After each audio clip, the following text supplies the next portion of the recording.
Yeah, I'm trying to. Yo, Rolly, get that nigga Rolly.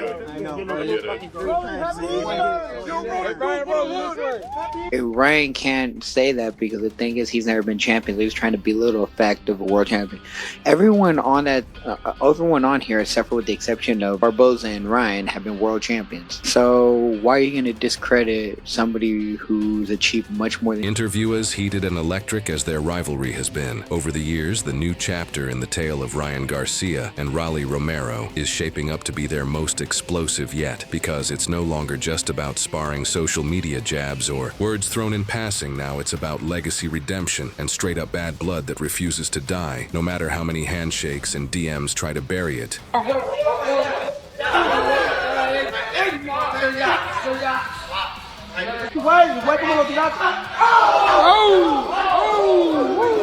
Romero didn't land this fight by accident. He saw the chaos after Isaac Pitbull Cruz pulled out and jumped on the opportunity like only a street-smart fighter from the rawest parts of Las Vegas could. No corporate chessboard, no promotion-fueled smoke and mirrors, just a phone call. "I just made a phone call," Romero said. "I wouldn't even say I talked my way into it." Just like that, May 2nd was locked in. Romero versus Garcia, right in Times Square, under the brightest lights and on boxing's loudest stage. Behind the eye announcement is a rivalry that's been brewing for years, getting more bitter with every sparring session, every misunderstood quote, and every fight that never happened. You know you got Ryan. Can you give me a round? Can you give me a round? Can you give me an expectation? Can you give me something different? Everybody said it's gonna be a banger. Crazy power, heavy hitting. I'm gonna just tell you guys like this.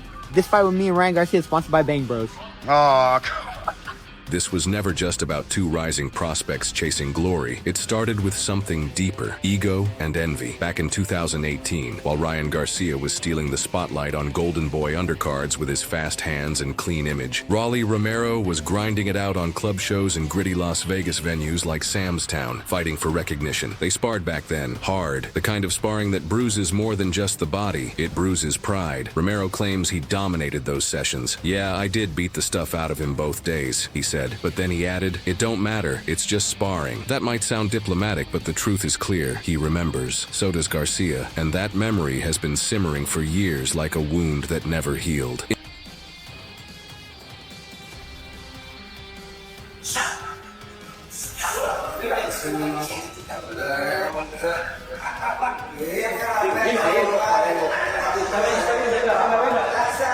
Let's not act like there wasn't mutual respect at one point. When Garcia stepped away from boxing in 2021 to focus on his mental health, Romero didn't come at him with a jab or a diss. He showed empathy. He asked for Garcia's number and told him, "Some things are bigger than boxing." They talked, and on the surface it seemed like the beef was squashed. But when you spend years chasing the same spotlight, getting pulled into the same headlines, and constantly being compared by fans, that old resentment doesn't just disappear, creeps back in. Hey, coming up, what can fans expect when they see you face off against Ryan Garcia?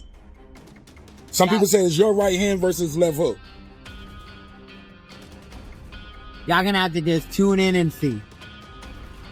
No hands, no nothing. Y'all just tune in and see. Take up. Now, you good at selling the fight. Why you been so quiet and more reserved on this one? Usually hype, or you can usually talk and sell a fight usually more than you.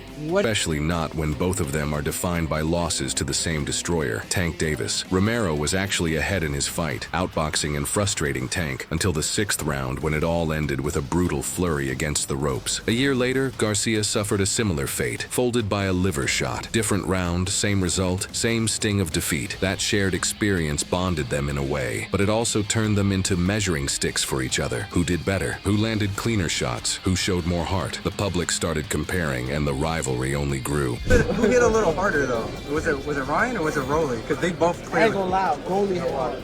Yeah. People be sleeping on Rolly because he been obviously, I don't know how to say it, obviously. But yeah, if he don't got no chin now, so Rolly be getting caught, but Rolly can hit, bro. Like he can hit. But he's the only person I felt like when he swung. Robbie Romero might have lost to Tank first, but he bounced back quicker. He stopped Barroso in 9 rounds and claimed the WBA 140 lb title, becoming a world champion while Garcia was still battling inner demons and sidestepping the rankings. That didn't go unnoticed. When I was originally ranked by the WBA in 2020, Ryan was number 2. The second I moved to number 7, he just miraculously fell out of the rankings, Romero said, because he knows I would have pressed for the fight.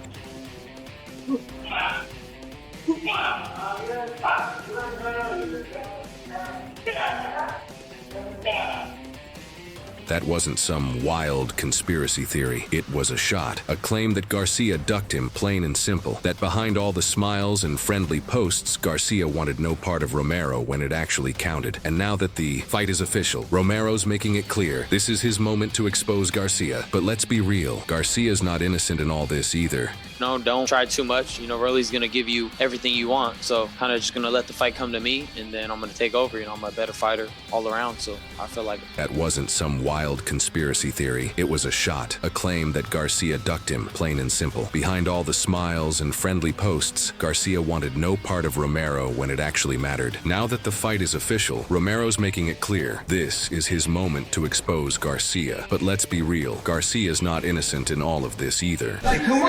No doubt. Rolly, how you feel about this fight with Ryan, man? It's a big fight for you. It's a fight that obviously you win and put you on a different level. Talk to us.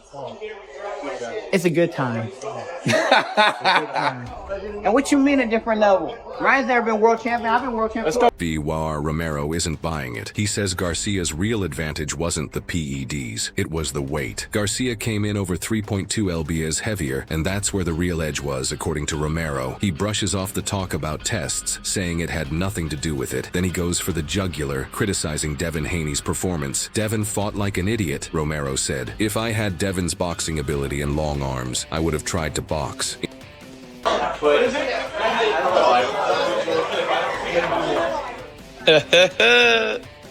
Quick question, how's everybody doing? Haven't talked to you guys in a while. Hope that everybody's doing good. I hope everyone's having a blessed day. Rolly, we coming.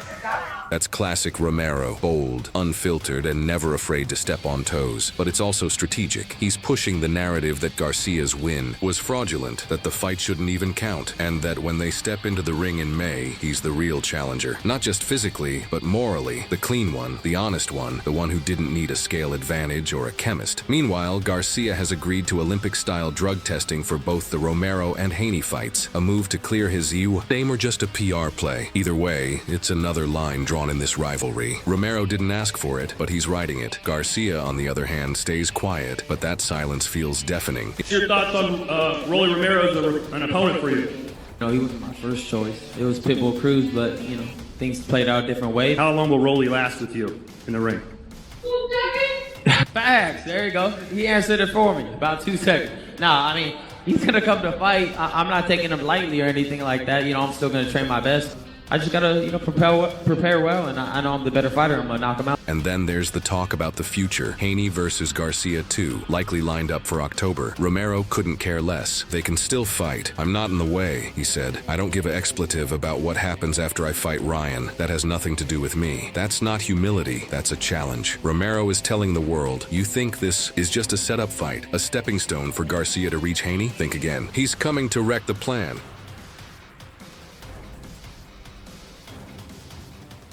Well, he didn't make way for his last 4 title fights, and he didn't try to make way with Tank, so yeah, you're not chasing a belt. What's the game plan to beat Ryan Garcia? I already got a game plan. For a few seconds, Romero's been rebuilding in the shadows since that Cruz loss under the TKO banner a year ago. It looked like the beginning of the end, but he owns that it was a total disaster from the start. Wrong weight, wrong mindset. I looked like a worm, he admits. Emaciated, drained, not the real Rolly. Now he's holed up in Las Vegas, grinding through his 3rd full camp with Cuban mastermind Ismael Salas. Salas doesn't usually talk big, but he couldn't help dropping this. He's doing very well. I'm very satisfied. He's a good kid, and now he's mature.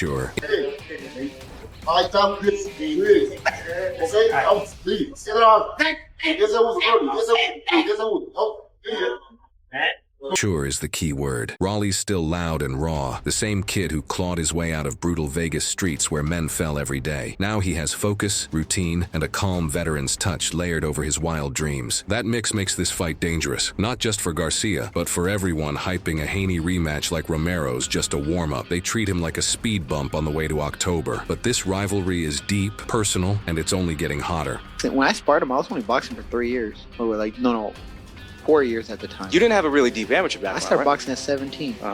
Okay. And Ryan was a national, like a multinational Yeah, champ? multinational. Started boxing like 5 or something. Damn, it took him that long to evolve somewhat. I'm very impressed. He still hasn't been champion though.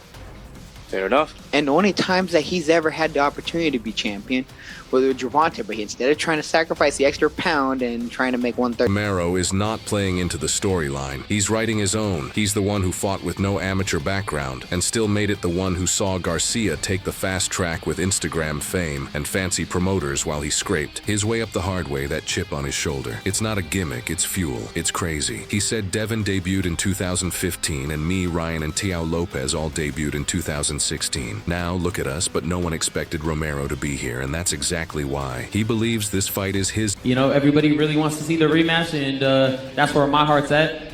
Rolly, he just said he's looking past you to fight Devin Haney. That doesn't concern you at all? I think Devin should get the fight again. I called this when I was at 135. They called for Ryan and I to fight, and I'm like, forget that. And at 140, me and Ryan are going to fight at 147, and it's going to be one of the biggest fights in the history of the world. The history of boxing, hyperbole maybe, but it's also a prophecy in his eyes. He's not showing up to be a dance partner. He's showing up to rewrite the narrative, to turn Garcia's future into a pile of dust. Rolly, Ryan by knockout.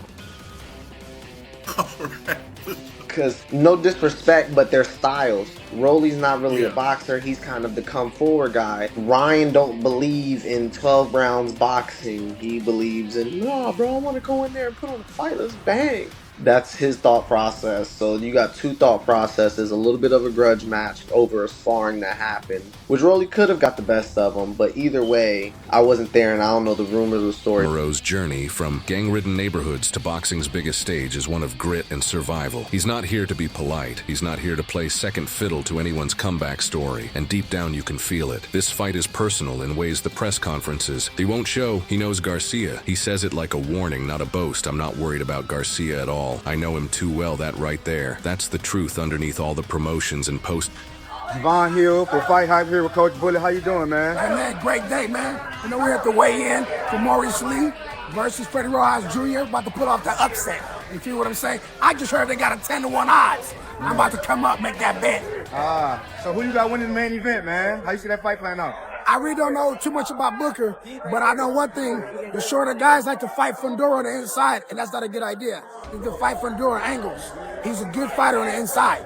That's what people don't understand. Shakur, Stevenson doesn't mince words. And when it comes to the looming showdown between Ryan Garcia and Rolando Rolly, Romero, he's already made up his mind. Ryan Garcia is taking this one, speaking candidly with KO Artist Sports. Stevenson delivered a clean, precise assessment of the matchup for him. It's not even close. Ryan Rolly is not that good. Ryan is a better boxer, he said flatly, brushing off any suspense or ambiguity surrounding the bout. And for anyone still on the fence, Stevenson took it a step further, laying down his prediction with the same cool certainty that defines his in-ring style. I can see a knockout in VW. If I get him out there in 1 or 2 or 3, it doesn't matter to me.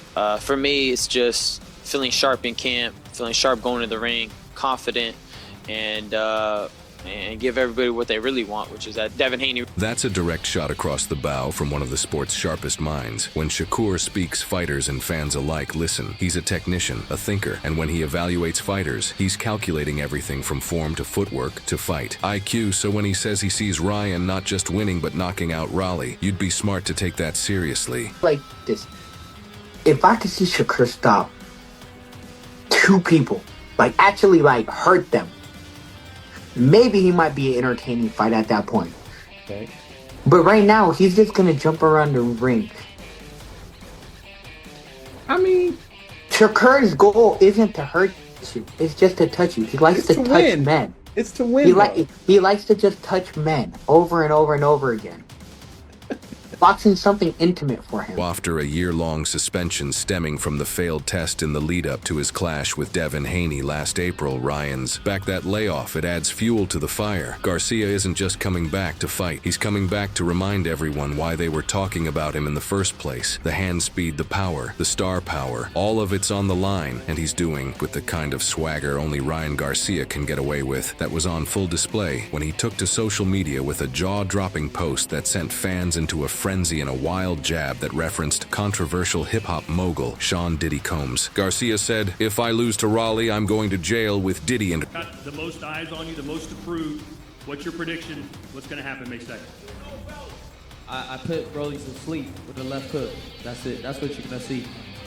Period. Whether this was a joke or a flex doesn't matter, or whatever it was, it lit up the internet. The confidence is unmistakable. The message was loud. Ryan doesn't just expect to win. He expects to do it emphatically. The fan reactions came in waves. Be careful what you wish for, you ain't losing. And the crowd favorite is so trash you better win by KO. The vibe is clear. Fans are expecting fireworks. And more importantly, they're expecting Garcia to deliver them. He's a fighter that can come and fight. He's hungry. He's hungry to get on top. He's hungry to be world champion. But what about Rolly at 29 years old? Rolly Romero isn't just stepping into the ring with Ryan. He's stepping into a fight against a growing perception that he's not the same. Since Javante Tank Davis knocked him out in the 6th round nearly 3 years ago, that fight on May 28, 2022 marked a turning point. Before then, Rolly was loud, confident, untested, but promising. After that loss, things changed. Former world champion and current commentator Tim Bradley has made his stance clear. Rolly is damaged goods, not in terms of sheer power. Romero still has that wild dynamite in both hands, but in terms of his composure technique and ability to take on elite opposition without breaking down, that'll be shocking as hell if Rolly pulls off the upset. But I think Rolly is damaged goods, Bradley told Fight Hub TV. You know, I think Ryan's gonna catch him with that left hook, and it's gonna be night-night. I think Ryan has changed, definitely. I think his character has definitely changed. You know, with the way he's displaying it now, a lot more calmer, very respectful. You know, look like a real businessman now, you know. He's not all loud and crazy like he was. He's kind of... But who do you think dominates? Share your thoughts below and subscribe for more updates.